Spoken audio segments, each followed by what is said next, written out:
جو آپ کی میں ایک سٹیٹمنٹ سن رہی تھی جس میں آپ نے کہا کہ اگر نظام کو چلنے دینے کے لیے گنجائش نکالنی پڑے، خاص طور پہ اگر ہم 2024 کے الیکشن کے بعد کے موجودہ سسٹم کو چلنے دینے کی بات کریں تو وہ گنجائش بھی نکالی جا سکتی ہے، یہ اس کو ہم ٹھیک سمجھیں؟ آپ یہی کہہ رہے ہیں کہ یہ گنجائش ممکن ہے؟ کیونکہ ابھی ہم آپ کے ان دو مانگوں میں 2024 کے الیکشن کے حوالے سے جو آپ کا مطالبہ ہے وہ نظر نہیں آ رہا، وہ پیچھے بیک برنر پہ ہے، تو یہ گنجائش نہیں، ہم اس سے بالکل دستبردار نہیں ہوئے. میں نے ایسا نہیں کہا کہ ہم مٹی ڈالیں گے اور کہیں گے سب ٹھیک ہے، سب اچھا ہے.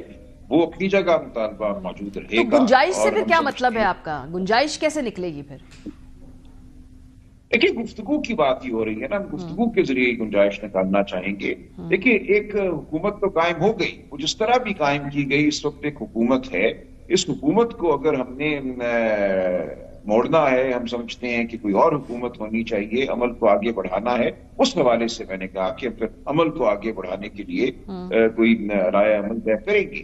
یہ تو نہیں ہوگا نا چٹکی بجاتی تو یہ حکومت ختم نہیں ہو جائے گی. بہرحال وہ آپ تو بیٹھے ہوئے ہیں. کوئی مڈ ٹرم الیکشن ہو سکتا ہے، کوئی اس طرح کا کوئی فارمولا ہے مڈ ٹرم الیکشن کا، اس کے اوپر اس کی گنجائش نکالی جا سکتی ہے؟ باتیں ہو سکتی ہیں، بالکل یہی بات ہے.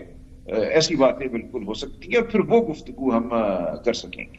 ٹھیک ہے. اچھا، یہ جو 190 ملین پاؤنڈ کیس کا فیصلہ ہے، کیا ایکسپیکٹ کر رہی ہے آپ کی قانونی ٹیم؟ کیا پیر کو یہ فیصلہ آپ ایکسپیکٹ کر رہے ہیں سنا دیا جائے گا؟ دیکھیے، کوئی وجہ نہیں ہے کہ فیصلہ نہ سنایا جائے، لیکن اگر نہیں سناتے تو ٹھیک ہے، وہ جج صاحب کی مرضی ہے.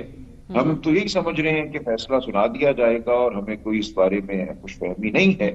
جس طرح پہلے عدت کا فیصلہ ہوا یا سائیکل کا فیصلہ ہوا، اسی نوعیت کا فیصلہ آ جائے گا. اس کو پھر ہم اپیل میں ظاہر لے کر جائیں گے. ماضی میں بھی فیصلے آئے، اپیل میں وہ ختم ہو گئے یا معطل ہو گئے.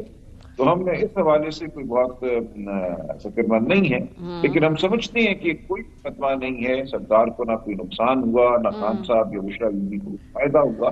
اگر یہ فیصلہ ان کے خلاف آتا ہے، ان کو سزاوار قرار دیا جاتا ہے تو ہم ضرور احتجاج کریں گے. مذاکراتی عمل کا اس سے تعلق ہے فیصلے کے سنائے جانے یا نہ سنائے جانے میں؟ کیونکہ فیصلہ تو کچھ دن پہلے سنا دیا جانا چاہیے تھا، 2 ہفتے پہلے نہیں سنایا گیا. اب کچھ امید ہے کہ شاید یہ پیر کو بھی نہ سنایا جائے. جو کچھ پیغام رساں قسم کے صحافی ہیں وہ یہ دعویٰ کر رہے ہیں. نہیں، میں اس کو نہیں منسلک کرتا مذاکراتی عمل سے. ہمارے نزدیک یہ تمام فیصلے جو ہیں ان کی کوئی وقت نہیں ہے. یہ فیصلے ایک حربے کے طور پہ سنائے جا رہے ہیں، سنائے جاتے رہیں. ہم اپیل میں جائیں گے، ہم معاملات کو قانونی سطح پہ بھی لڑیں گے، سیاسی سطح پہ بھی لڑیں گے.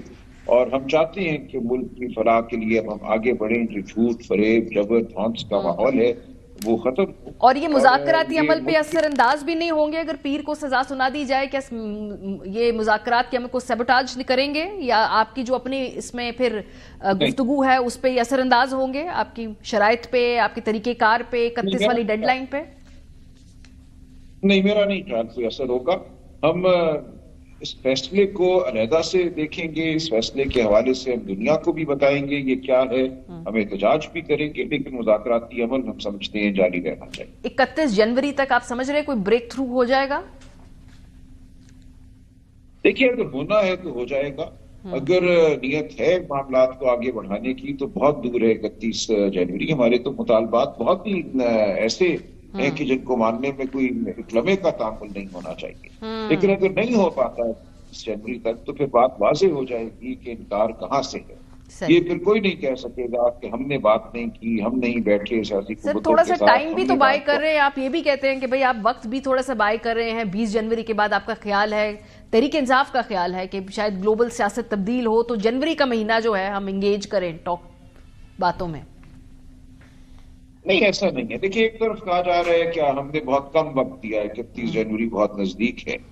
ساتھ ہی کہا یہ جا رہا ہے کہ ہم نے زیادہ وقت دے دیا، معاملے کو 20 جنوری سے آگے کیوں لے گئے. تو دونوں باتوں میں تضاد ہے. ہم نے جنوری کا مہینہ کیا ہے، اس کا تعلق صرف ایک مہینے سے ہے اور کسی بات سے نہیں. صحیح، بہت شکریہ. سیکریٹری جنرل پاکستان تحریک انصاف سلمان رضا ہمارے ساتھ موجود تھے.